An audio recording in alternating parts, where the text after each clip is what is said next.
તો આ તરફ જૂનાગઢના હાજીભાઈ રાઠોડને પણ પદ્મશ્રી એવોર્ડ એનાયત થવાનો છે। હાજીભાઈ કાસમભાઈ રાઠોડ ઉર્ફે હાજી રમકડુને પણ એવોર્ડ મળવાનો છે, જેમાં ઢોલકના બેતાજ બાદશાહ છે હાજી કાસમ। લોક સંગીત અને ડાયરામાં પ્રખ્યાત નામ છે હાજીભાઈ કાસમ। કેન્દ્ર સરકાર દ્વારા તેમને પદ્મશ્રી એવોર્ડ એનાયત થતા ખુશીની લહેર દોડી ગઈ છે। ગુજરાત ફર્સ્ટ સાથે હાજીભાઈએ બાળપણના સંસ્મરણો વાગોળ્યા। 9 વર્ષની ઉંમરે મને મારા પિતા કાસમભાઈએ ઢોલક હાથમાં આપ્યું હતું તેમ જણાવ્યું। પ્રાણલાલ વ્યાસ અને મને 10 રૂપિયા આપતા હતા, તે મને 10,000 જેવા લાગતા હતા। પ્રાણભાઈએ મારા પરિવારનું ખૂબ ધ્યાન રાખ્યું। મેં ગૌશાળા માટે પ્રાણલાલ વ્યાસ સાથે ખૂબ ડાયરાઓ કર્યા। મારી કિંમત કેન્દ્ર સરકારે કરી છે। મને ખાતરી હતી કે મને નરેન્દ્ર મોદી સાહેબના હસ્તે પદ્મશ્રી એવોર્ડ મળશે જ।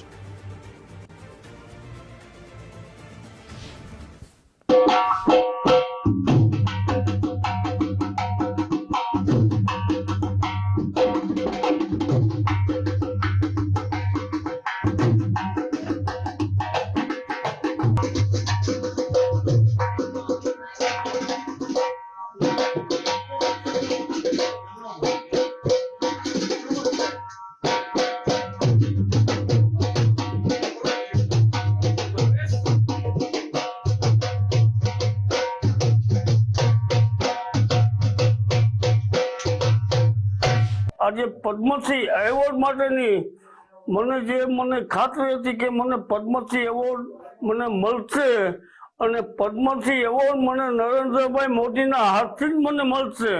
મને એટલી ખાતરી હતી। આખી જિંદગી મેં મારી તપસ્યા હતી। જૂનાગઢ અને ગુજરાતને માટે ગૌરવનો દિવસ છે। આજે કેન્દ્ર સરકાર દ્વારા, ભારત સરકાર દ્વારા પદ્મશ્રી એવોર્ડની ઘોષણા કરવામાં આવી છે ને એમાં ગુજરાતના 3 સન્માનીય વ્યક્તિઓને પદ્મશ્રી આપવાનું જ્યારે બિરુદ એમને સન્માન મળ્યા છે, ત્યારે આજે જૂનાગઢની અંદર હાજી રમકડું, આપણે હાજીભાઈને હુલામણા નામથી હાજી રમકડાથી સમગ્ર ગુજરાત જેમને ઓળખે છે, એને એક આર્ટના કલાકાર, એક ઢોલકને પદ્મશ્રી મળ્યો છે। એટલે આ પદ્મશ્રી એ જૂનાગઢને માટે 4થો પદ્મશ્રી છે। એટલે જૂનાગઢને માટે ગૌરવ હોય છે। દિવાળીબેન હતા, ભીખુદાનભાઈ હતા, કવિદાદ હતા અને આજે હાજીભાઈ। એટલે આ ક્ષેત્રનું ગૌરવ છે, આ ગિરનારી તીર્થનું ગૌરવ છે કે અહીંયા આવા કલાકારોને પદ્મશ્રીથી સન્માનિત કરવામાં આવે છે।